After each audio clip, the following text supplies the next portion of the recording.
La palabra educación en el fondo quiere decir sacar de dentro, ¿eh? Es decir, no somos cubos vacíos que hay que llenar, sino fuegos que hay que encender.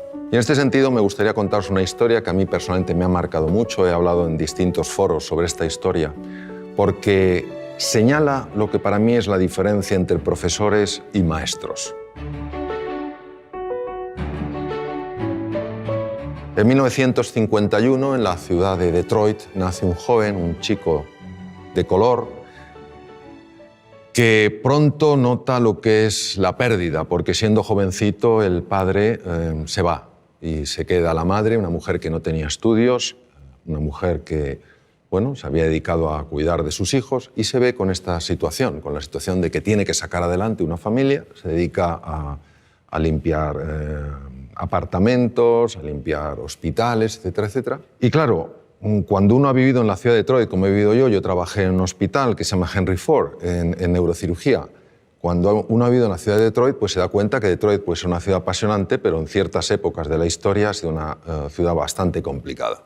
En los años 50 verdaderamente había un apartheid, una especie de apartheid, es decir, las personas de color se tenían que sentar en sitios distintos que las personas blancas, tenían que ir a baños diferentes, etcétera, etcétera. Y claro, este chico era un chico de color, era un chico pobre y que pronto pues, fue destacando no por su talento, sino por lo que consideraban que era su estupidez. Tampoco por su serenidad, sino más bien por su tendencia, su temperamento violento. Cualquiera que hubiera tenido, digamos, una bola de cristal habría imaginado que este chico habría acabado sin duda en un penal en los Estados Unidos, si no muerto en un combate entre bandas enfrentadas. Pasaba sus ratos, se olvidaba de su triste condición viendo programas de televisión, hasta que un día su madre decidió que iban a ver menos televisión y se iban a dedicar más a leer libros. Y les obligó a leer libros yendo a la biblioteca pública de Detroit, y el joven Benjamin, empezó a enamorarse de los libros. Quiero que entendáis que en el colegio este niño tenía las peores notas, pero había un profesor, el profesor de ciencias, que verdaderamente era un maestro. Él creía que en todo ser humano hay grandeza, que en todo ser humano hay potencial, y que la misión de un maestro es ayudar a que ese potencial se despliegue y florezca. Un día el maestro aparece con una piedra muy rara, la levanta delante de la clase y pregunta: ¿qué es esto?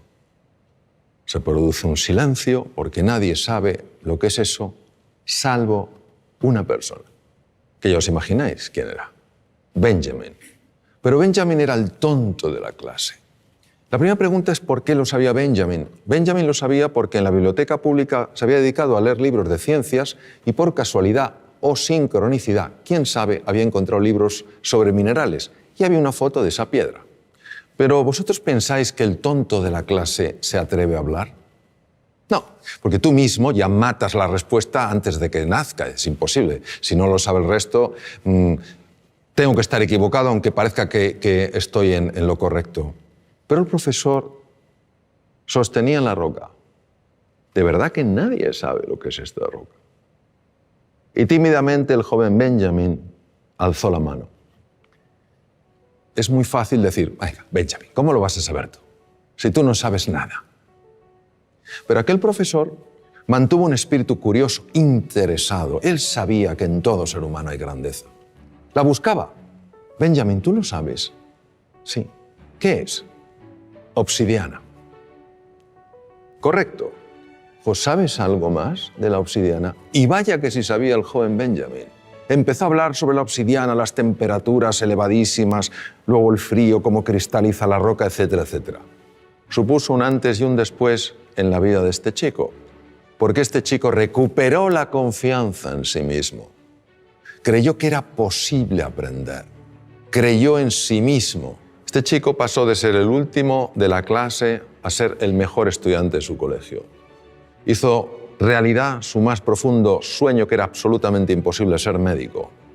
Se convirtió en el mejor neurocirujano infantil de la historia, profesor Ben Carson.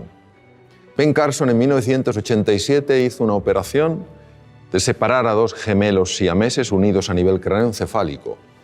Todas las cirugías que se habían hecho hasta aquel momento para separar lo que se llama un cráneo pago, esta malformación craneoencefálica, todas Los niños habían muerto en la mesa de quirófano.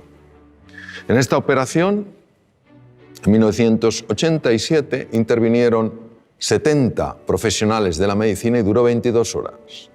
Los 2 niños salieron adelante, vivieron y estuvieron bien y sanos. Él aplicó técnicas especiales de cirugía cardíaca a la neurocirugía. A nadie se le habían ocurrido. En todo ser humano hay potencial, en todo ser humano hay grandeza y tenemos, entiendo, que tener esta disposición a crear espacios de oportunidad para que esas personas puedan mostrar lo que en realidad siempre han tenido y siempre tendrán, pero que no todo el mundo mostrará si no ve ese espacio de oportunidad.